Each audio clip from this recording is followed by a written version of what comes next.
Living the life. Beautiful story, beautiful story. What does it mean talking about the Rosicrucian Fellowship teaching?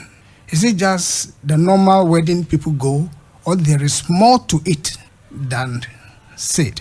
There's more to it than what meets the eye. The increasing wonder of the Bible is found in the fact that actual physical events are used to blind, to obscure, to hide, or to conceal profound spiritual truths. The wedding in Cana was not a wedding between two individuals, man and woman, no. The wedding took place in Cana. Cana stands for the spinal canal or the spinal cord within each and every human being. You say that Cana, as expressed in the story, should not be looked at in terms of a physical location, no, but within the individual, and that represents the spinal cord. Yes, all right. The spinal cord. Good. So the wedding took place in Cana, not in a geographical location, but within an individual. So it was a demonstration. The Christ was trying to demonstrate the high spiritual principle of the mystic marriage within an individual.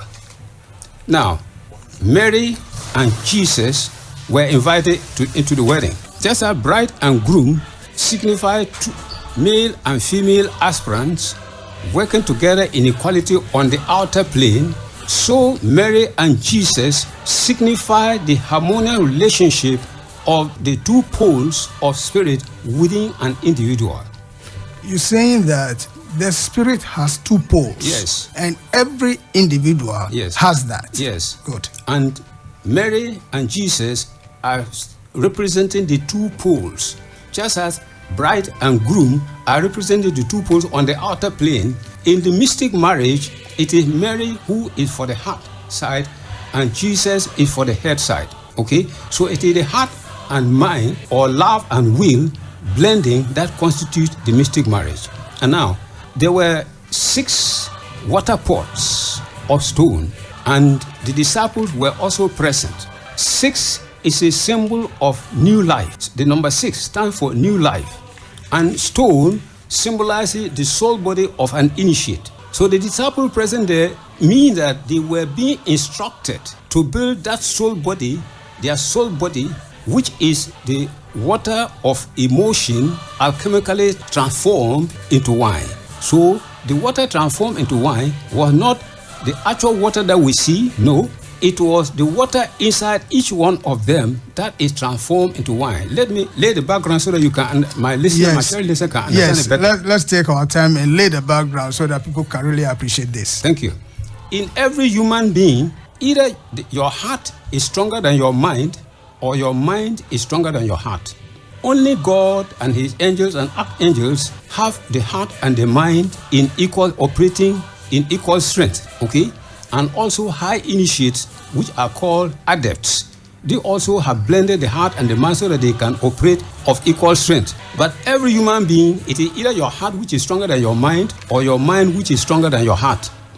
And the soul essence that you extract, the experience that you extract in life, the soul essence of the person on the heart side is water and white.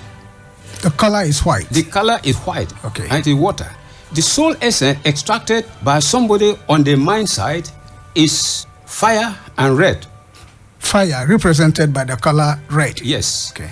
And so the person who is very strong in the heart will call the person mystic. Not that the person knows mysticism or does mysticism, but it simply means that that person feels and believes more than he thinks and reasons. The person who is on the intellectual side, that is the mind side, will call the person an intellectual or a scientist or a practical. The person called intellectual might not even be illiterate. It doesn't mean he has high academic achievement, but it simply means is that that person reasons and thinks more than he feels and believes. Okay? Yes. And now, the soul essence generated by the mind side is concentrated in the sacral plexus. Okay. The end of the spinal cord down there, the last end, is called sacral plexus. The soul essence generated is concentrated there. the soul essence generated by the mystic side is concentrated in the solar plexus. Okay?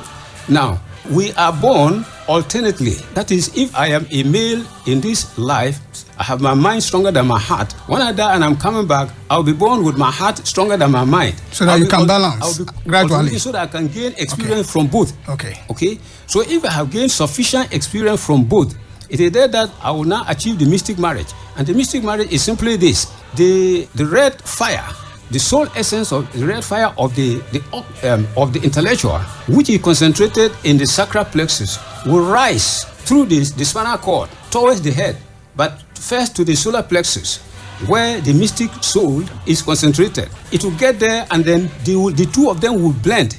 I said one is water and the other one is fire. Yes. Okay.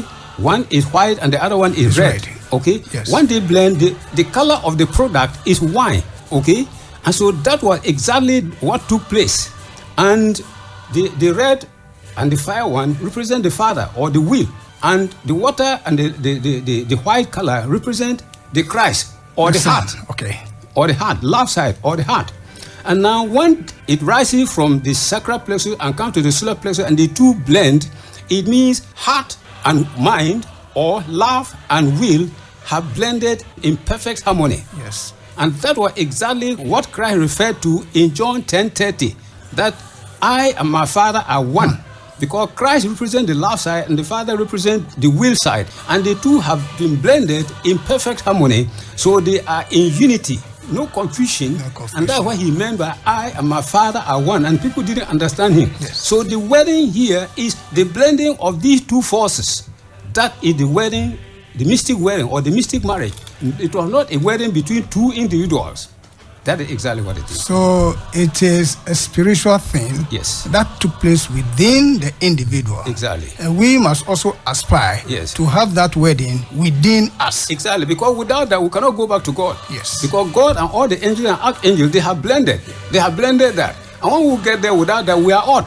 And we cannot even be there. Yes. So we must get there in order to become godly or Christ-like. Thank you. We must get that to become Christ-like or godly. Yes. Tony, this issue about the heart and the mind, we must marry them. In effect, what are we talking about? Let's look at what are the qualities of somebody who is more intellectually minded as against somebody who is more heart-dominated. What are some of the qualities? Thank you. Let him take it in this form. Yes. First, let's look at the symbolism in the story itself. First, there was a wedding, and then after 3 days, Christ and his disciples went there, and Mary reported to him that they are short of wine. So when Mary reported him, and Mary told them that they should obey whatever Christ tells them. Christ asked them to fill the pots, and after they have filled the jar or the pot with water, they served the water first to the governor. And the governor said, "Why have you kept the best wine until now?"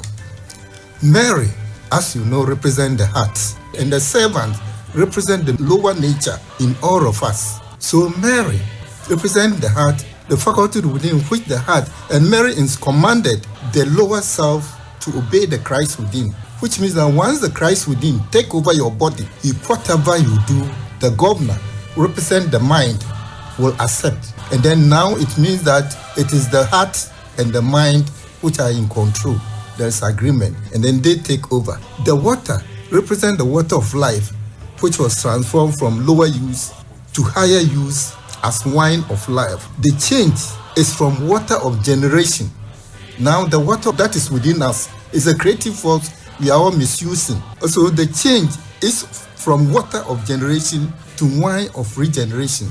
Once you're able to do it and you start regeneration yourself, leading the life, it is there that this mind and the marriage between the mind and the heart can take place, and there will be mystic marriage. Then we know that wine is mingled product, and it is the mingling of the vibration of the pineal gland and the pituitary body which produces the spiritual wine. Therefore, the wedding feast signifies the marriage of the mind and the heart, or a chemical wedding within, in which spiritual sight is produced. So what the result of is that once the wine, the water has been turned into regeneration, Then you have the spiritual side. And the disciples were there to learn how to go about this process. So each individual must brew that wine within himself. Yes, you should brew it within yourself. We should not be looking to external ones. No. But look within ourselves. Yes. And see how to regenerate. Yes. By living the life. Yes. All right, listeners, as we mentioned earlier on, tonight we are opening the phone lines so that you can join us.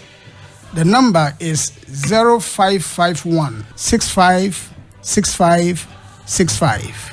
Again, 0551 656565. When you call, please identify yourself by your name and location.